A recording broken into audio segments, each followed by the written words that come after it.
สวัสดีค่ะดิฉันตูซาอาวเป็นครูสอนภาษาพม่าให้กับชาวไทยและเป็นครูสอนภาษาไทยให้กับชาวพม่าปัจจุบันดิฉันอาศัยอยู่ที่ประเทศไทยค่ะမင်္ဂလာပါရှင်ကျမတူဇာအောင်ပါယခုလက်ရှိကျမကထိုင်းနိုင်ငံမှာနေထိုင်နေပါတယ်ရှင်ကျမကတော့ထိုင်းဘာသာစကားတွေကိုသင်ကြားပေးနေတဲ့ဆရာမတစ်ယောက်ဖြစ်တယ်လို့မြန်မာစာသင်ကြားပေးနေတဲ့ဆရာမတစ်ယောက်လည်းဖြစ်ပါတယ်ရှင်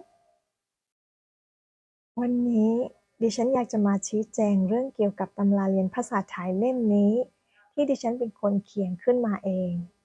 ดิฉันตั้งใจทำให้กับพี่น้องชาวพม่าทุกท่านจากประสบการณ์ที่ดิฉันสอนภาษาไทยให้กับพี่น้องชาวพม่าประมาณ5 ปีสิ่งที่ดิฉันได้ยินมาเสมอคือผมอ่านเขียนและรู้ไวยากรณ์แต่พอพงพูดไปคนไทยฝั่งพงไม่เข้าใจหนังสือเล่มนี้จึงได้เกิดขึ้นเพื่อแก้ไขปัญหานั้นและดิฉันก็เชื่อว่าหนังสือเล่มนี้จะทำให้พี่น้องชาวพม่าพูดภาษาไทยได้ชัดขึ้น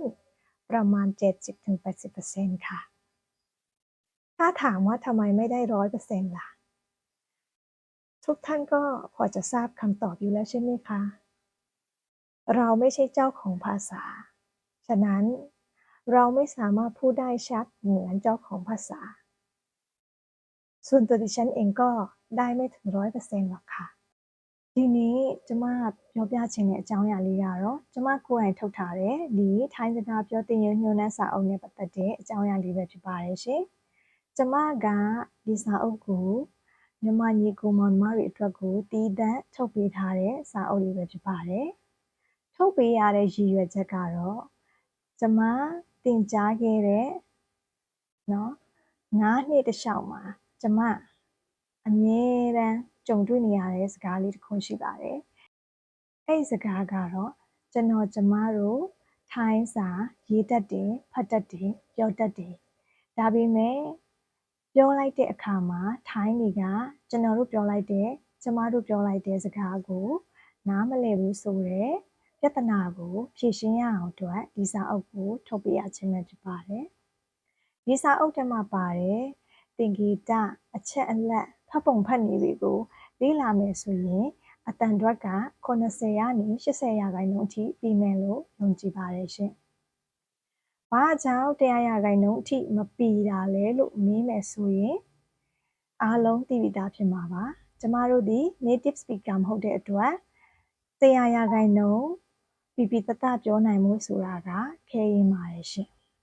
။ဘာသာကွဲပြားမှုကြောင့်လည်းပါပါတယ်။နော်အဲ့ဒါကြောင့်ဒီအတန်အတွက်ကို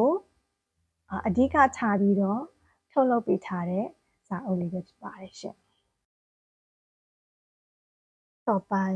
เรามาพูดถึงการออกเสียงภาษาไทยกันนะคะพม่าพูดไทยไม่ชัดจริงไหมตอบเลยว่าจริงค่ะนี่ไม่ได้บูลลี่นะคะความตั้งใจของดิฉันคือ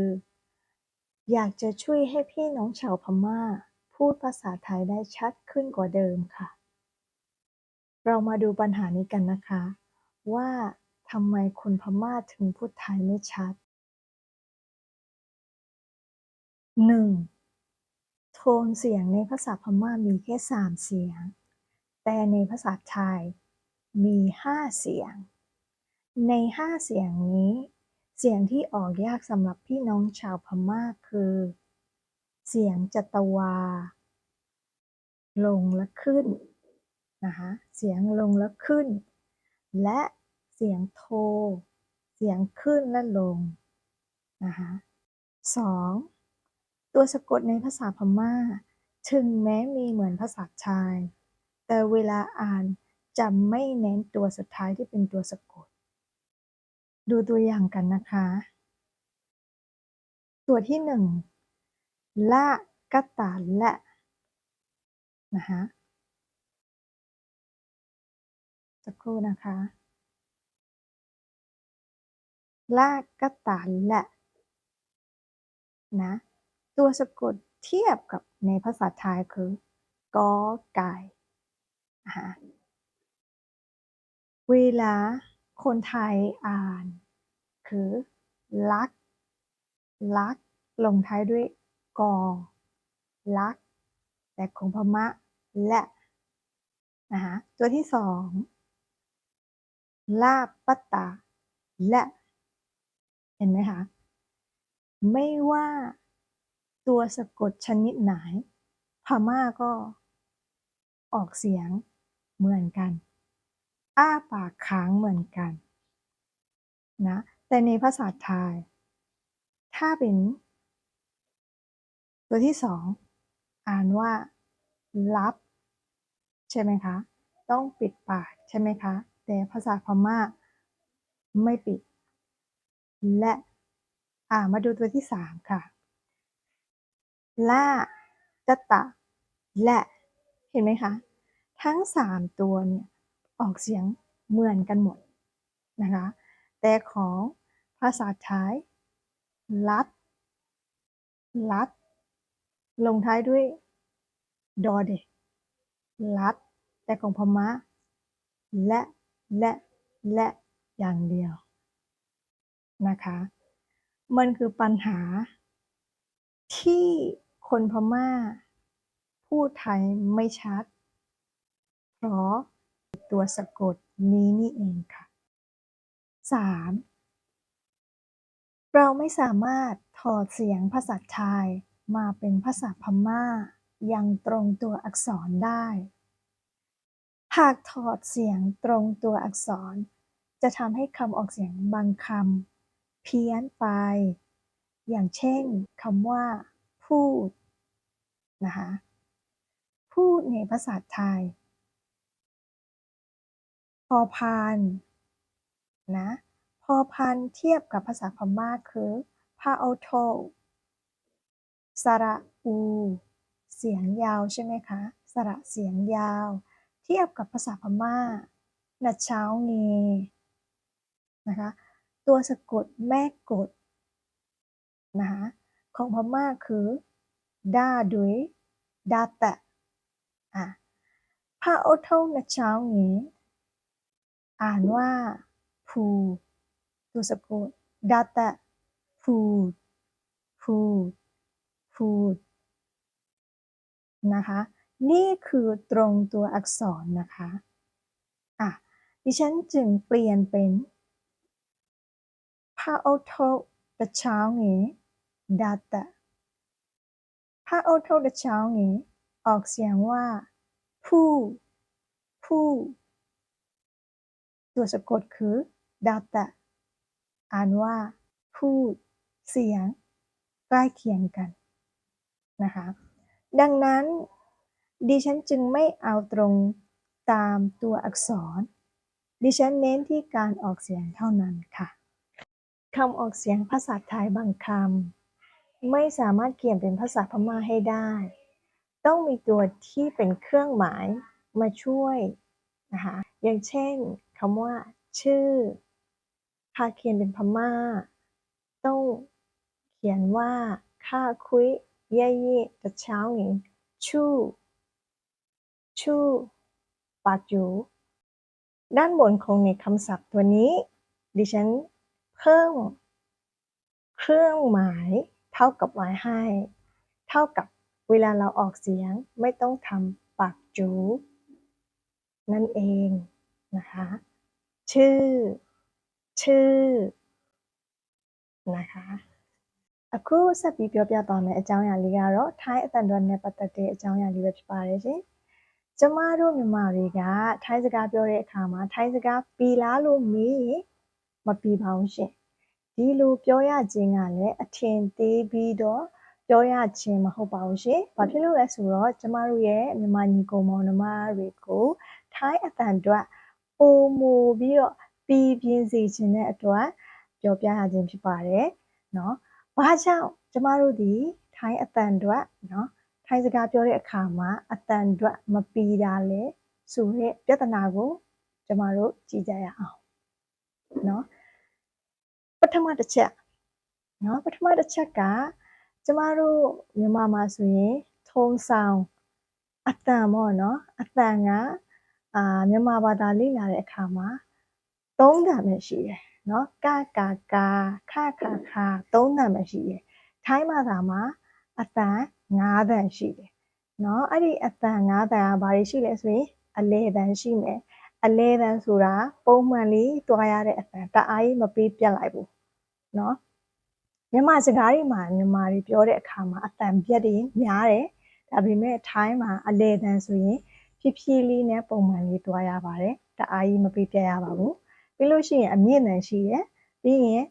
အနိမ့်တန်နော်အတန်တိုရှိတယ်ပြီးလို့ရှိရင်ကြပြီးတက်တဲ့အတန်ရှိတယ်ပြီးရင်တက်ပြီးကြတဲ့အတန်ရှိပါတယ်ရှင်နော်အဲ့တော့ကျမတို့ဆက်ပြီးလေ့လာရမယ်အတန်ကဘာအတန်လဲဆိုတော့ကြပြီးတက်တဲ့အတန်နဲ့တက်ပြီးကြတဲ့အတန်ဆိုတဲ့အတန်2မျိုးကိုကျမတို့လေ့လာရမယ်နော်ပြီးရင်နံပါတ်2ကဘာလဲဆိုတော့အသက်တွေရဲ့အကြောင်းနော်ကျမတို့မြန်မာတွေမှာနော်မြန်မာဘာသာမှာအသက်တွေပါတယ်ဆိုပေမဲ့အတန်ထွက်တဲ့အခါမှာအသက်ကိုအဓိကထားပြီးထွက်เสียမလို့ဘယ်လိုလဲဆိုတော့အင်္ဂလိပ်ဘာသာလိုမျိုးပေါ့နော်ဥပမာ D နဲ့ဆိုရင်အတန်ထွက်တဲ့အခါမှာ D လေးနဲ့အဆုံးသက်ရတာတို့ဘာတို့ရှိပါတယ်သူတို့ထိုင်းမှာလည်းအဲ့ဒီအသက်တန်ကအရေးကြီးပါတယ်အင်္ဂလိပ်လိုပဲပေါ့နော်ဒါပေမဲ့ကျမတို့မြန်မာမှာဆိုရင်ပတ်သက်မသက်နတ်သက်နော်ဘာအသက်နဲ့ပဲပါဇက်ကတစ်မျိုးတည်းပဲထွက်တယ်အတန်တစ်မျိုးတည်းပဲထွက်တာကြီးများတယ်နော်ဥပမာဆိုကြပါစို့ကျမတို့ရဲ့လက်လာကတလက်လာပတလက်လာတတလက်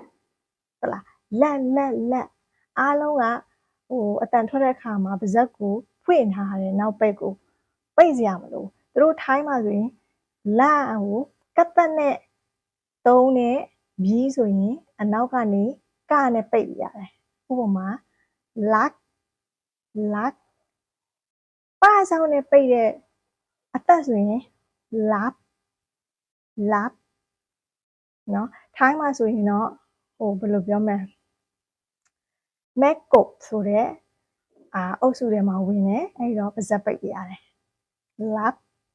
နော်ပြီးရင်တတ်နဲ့စုံတဲ့ဟာဆိုရင်ထိုင်းမှာဆိုရင် Macco ဆိုတာရှိတယ်အဲ့ဒီအဖွဲထဲမှာပါတဲ့အတွက်ကျမတို့ကအတန်ထွက်တဲ့အခါမှာဓာနဲ့ပိတ်ပြရတယ်အဲ့ဒီတော့ထိုင်းနေအတန်ထွက်တဲ့အခါ lap ဓာနဲ့ရှာထောက်တယ်နော် lap ဘာနဲ့ပိတ်ရင် lap ကနဲ့ပိတ်ရင် luck အဲ့လိုမျိုးတွေအတန်ထွက်ပြရတယ်ပြောမယ်ဆိုရင်အသက်ကအရေးကြီးတယ်နော်ဘယ်အတန်ပဲထွက်နောက်ပိတ်အသက်ကိုသတိထားပြီးတော့ထွက်ပြရတယ်နာနဲ့ဆုံးရင်နာနဲ့ပိတ်ပြရတယ်ဘာနဲ့ဆိုရင်ဘာနဲ့ပိတ်ပြရတယ်နော်နံပါတ်3ဒီနံပါတ်3ကကြတော့ကျမတို့မြန်မာဘာသာနဲ့ထိုင်းဘာသာကိုသူတို့ကကိုက်ပြီးတော့အတန်ထွက်ကြတာတွေရှိတယ်ဘယ်လိုမျိုးလဲဆိုတော့ဥပမာတရပေါ့နော်စရဥနော်ကျမတို့ ਨੇ တိုက်မယ်ဆိုရင်တချောင်းငင်နော်ပြီးရင်စရဥเสียงสั้นและเสียงยาวအတန်တူတရနဲ့အတန်ရှည်တရဆိုပြီးတော့ခွဲတယ်ကျမတို့မှာလည်းတချောင်းငင်ဥနဲ့နှစ်ချောင်းငင်ဥဆိုပြီးတော့တန်တူနဲ့တန်ရှည်ရှိတယ်အဲ့ဒါကိုတချို့လူတွေအတန်ထွက်ရေးပြတဲ့အခါမှာ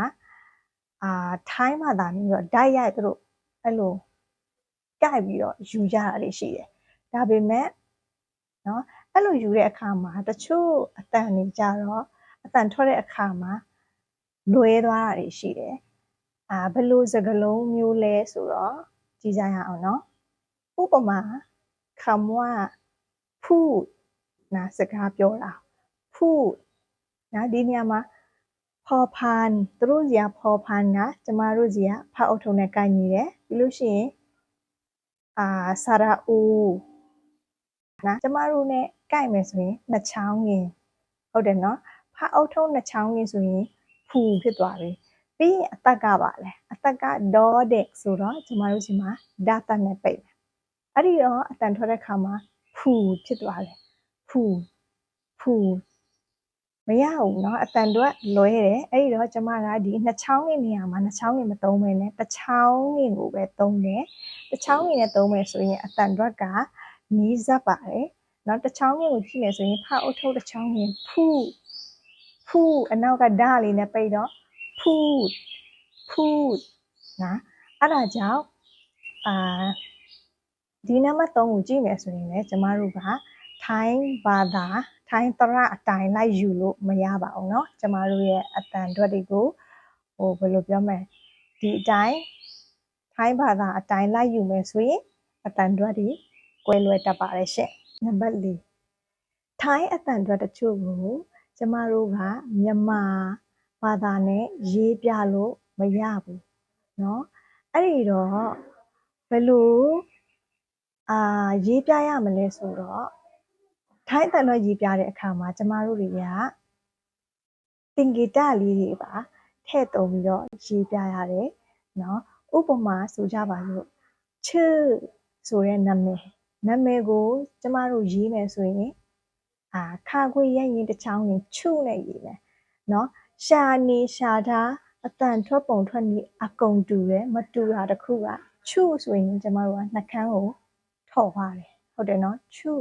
အဲ့ဒီတော့နှကန်းမထော်စေချင်တဲ့အတွက်ကျမကဒီချုရဲ့အပေါ်လေးမှာညီမျှခြင်းသင်္ကေတလေးထည့်ထားပြီးတယ်အဲ့ဒီရဲ့သင်္ကေတအဓိပ္ပာယ်ကနှကန်းမထော်ပါနဲ့ဆိုတဲ့အဓိပ္ပာယ်ဖြစ်ပါတယ်ရှင်အဲ့တော့အတန်ထွက်တဲ့အခါမှာကျမတို့ကချုလို့ထွက်ရမယ့်နေရာမှာနှကန်းမထော်ပဲနဲ့ချစ်ဆိုပြီးတော့ထွက်မယ်ဆိုရင်အတန်ထွက်ကအရန်ကိုနီးစပ်ပါတယ်เนาะအဲ့တော့ဒီပြဿနာ၄ချက်ကိုကျမတို့နားလည်မယ်ဆိုရင်ထိုင်းစာကိုသင်ရတဲ့အခါမှာလွယ်ကူစေမှာဖြစ်ပါတယ်เนาะ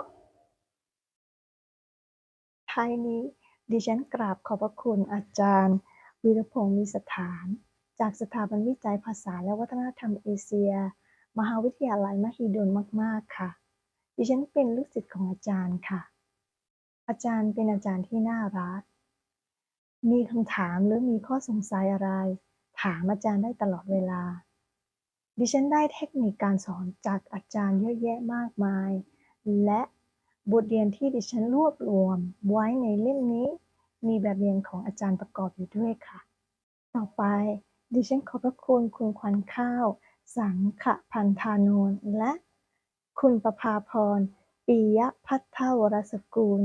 ซึ่งเป็นผู้ทรงคุณวุฒิที่ให้ความกรุณาตรวจและ